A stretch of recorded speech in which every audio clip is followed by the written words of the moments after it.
सर्दियों में गर्मा गर्म नाश्ता। जयपुर शहर में दिसंबर की तेज ठंडी सुबह थी। मिश्रा परिवार की रसोई में अभी तक चूल्हे या गैस की आवाज नहीं आई थी। पूरा घर रजाइयों में दुबका पड़ा था। तभी घर के बड़े बेटे अनिल की आवाज रजाई से आई। आज तो हाथ पैर जम रहे हैं। अरे कोई है क्या जो हमें चाय दे दे? तभी दूसरे कमरे से सास रत्ना की आवाज आई। अरे बेटा, तेरी ही तरह सब रजाई में घुसे पड़े हैं। कौन जाएगा इतनी ठंड में? वैसे तेरी जोरू सो रही होगी बगल में।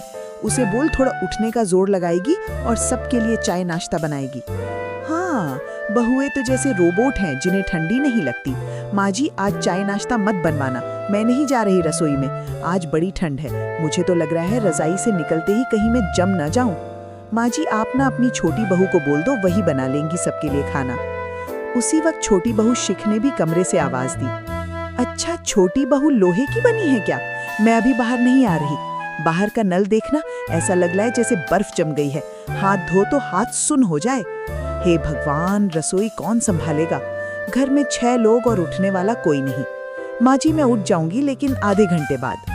अब सास खुद ही गुस्से में पैर पटकते हुए बोली, हे भगवान, घर को होटल समझ रखा इन बहुओं ने। तभी अचानक से रसोई से ठक ठक की आवाज आई, जिसे सुनकर सभी चौंक गए। हैं? कौन है रसोई में? अब सास खुद ही किचन में गई, लेकिन वहां का हाल देखकर हैरान रह गई। हाय राम, रसोई शिमला बनी पड़ी है। तभी सास गैस चलाने की कोशिश करती है। अरे ये क्या? ये सिलेंडर भी लगता है खत्म हो गया। अरे ओ रजत, तूने सिलेंडर बुक नहीं करवाया था क्या? तभी छोटा बेटा रजाई से झांकते हुए अपने कमरे से बोला, ओ भूल गए माँ, आज चूल्हा जलाकर उसी से काम चला लीजिए। अरे जमाना जुगाड़ करता था, मैं नहीं। मैं तो एलपीजी वाली औरत हूँ, मुझसे ये चूल्हा नहीं जलता। ये तो बस तुम्हारी दादी माँ का शौक था। इतने में बड़ी बहू बोली, माँ जी आप चूल्हा जला लीजिए, मैं मोबाइल पर आपकी रील बना दूंगी, सच में वायरल हो जाएगा। अरे चुप, मुझे सोशल मीडिया वाली शेफ नहीं बनना। ऐसा कहकर वो भी रसोई से बाहर निकल आई। फिर तभी घर का सबसे मजबूत किरदार यानी कि दादी जी अपने कमरे से बाहर आती हैं, कांपते हुए, लेकिन फिर भी उनकी आवाज बिल्कुल शेर जैसी थी। क्या हो गया? क्यों तुम सबने हल्ला मचा रखा है? सर्दी है, कोई तूफान थोड़ी आया है। अब ठंड की वजह से तो हम नाश्ता करना नहीं छोड़ सकते ना। लेकिन माँ जी, रसोई में तो बर्फ जमी पड़ी है। जमा है तो पिघला लो। चलो हटो, रसोई मुझ पर छोड़ो। तुम सबको ठंड लग रही है ना, तो घुसी रहो रजाइयों में। लेकिन इस बुढ़िया में अभी भी दम है, अपना और अपने परिवार का पेट पाल सके। उनकी आवाज से दोनों बहुएं भी बाहर आ गईं। बाय गॉड, ये दादी माँ को भी चैन नहीं है। एक हम हैं जवान, खुद जिनसे बिस्तर नहीं छोड़ा जाता, और एक ये है 80 साल की बूढ़ी दादी, जिन्हें इस उम्र में भी चैन नहीं पड़ता। अब दादी सास ने लकड़ी का पुराना चूल्हा निकाला, जिसे देखकर सिया चौंक गई। दादी, ये अभी भी घर में है? हाँ बहू, तुम लोगों के फैशन बदलते हैं, पर हमारा जुगाड़ कभी आउट ऑफ फैशन नहीं होता। हमें तो आज भी यही चूल्हा भाता है। तेरी सास की तरह नहीं कि बस सिलेंडर के भरोसे ही बैठे रहें। कुछ भी मत बोलिए माँ जी, भूल गई आप, जब मैं नई नई ब्याह कराई थी तब आप इसी पर मुझसे खाना बनवाती थी। हाँ, क्योंकि इससे फालतू के सिलेंडर के पैसे भी बचते हैं और खाने में स्वाद भी आता है। लेकिन तुझे क्या, तुझे तो इन सब से जैसे कोई फर्क ही नहीं पड़ता। अरे आप सब लड़िए मत, और आप ये बताइए दादी माँ कि आप ये चूल्हा जलाएंगी कैसे? क्योंकि छत पर रखी लकड़ियां तो गीली भी होंगी। अरे तू बस देखती जा, तुम्हारी दादी सास तुम्हारी सास की तरह निकम्मी नहीं है, बल्कि जुगाड़ एक्सपर्ट है। ये माँ जी तो बस मेरे पीछे ही पड़ी रहती हैं। रजत बेटा, तू छत से लकड़ियां उठा ला। अपनी दादी के कहने पर वो झट से छत पर रखी लकड़ियां ले आता है, और अब दादी चूल्हा जलाती हैं, जिसके बाद वो सबके लिए उसमें चाय बनाती है। चाय पीकर सब लोग एक बार फिर बिस्तर में घुस जाते हैं। फिर कुछ देर बाद रसोई से धुआं निकल रहा था, पर महक धुएं से ज्यादा आलू की टिक्कियों की आ रही थी। उसकी खुशबू से सब लोग उठकर बैठ गए। वाह, क्या खुशबू आ रही है! लोगों की बहुएं कितनी अच्छी होती हैं ना, जो बढ़िया बढ़िया नाश्ता बनाकर खिलाती हैं। एक मैं हूं जिनकी दोनों बहुओं को बिस्तर छोड़ने का मन ही नहीं कर रहा। तभी दादी सास ने रसोई से आवाज दी, अरे कमबख्तों, तुम सबकी ठंड चली गई हो तो अब आकर नाश्ता भी कर लो। दादी सास की आवाज सुनकर सभी बाहर आ गए। अरे ये क्या माँ जी, आप क्यों नाश्ता बना रही हैं? तो क्या करूं, भूखी रहूं? तुम बहुओं को तो अपने घर की चिंता है नहीं।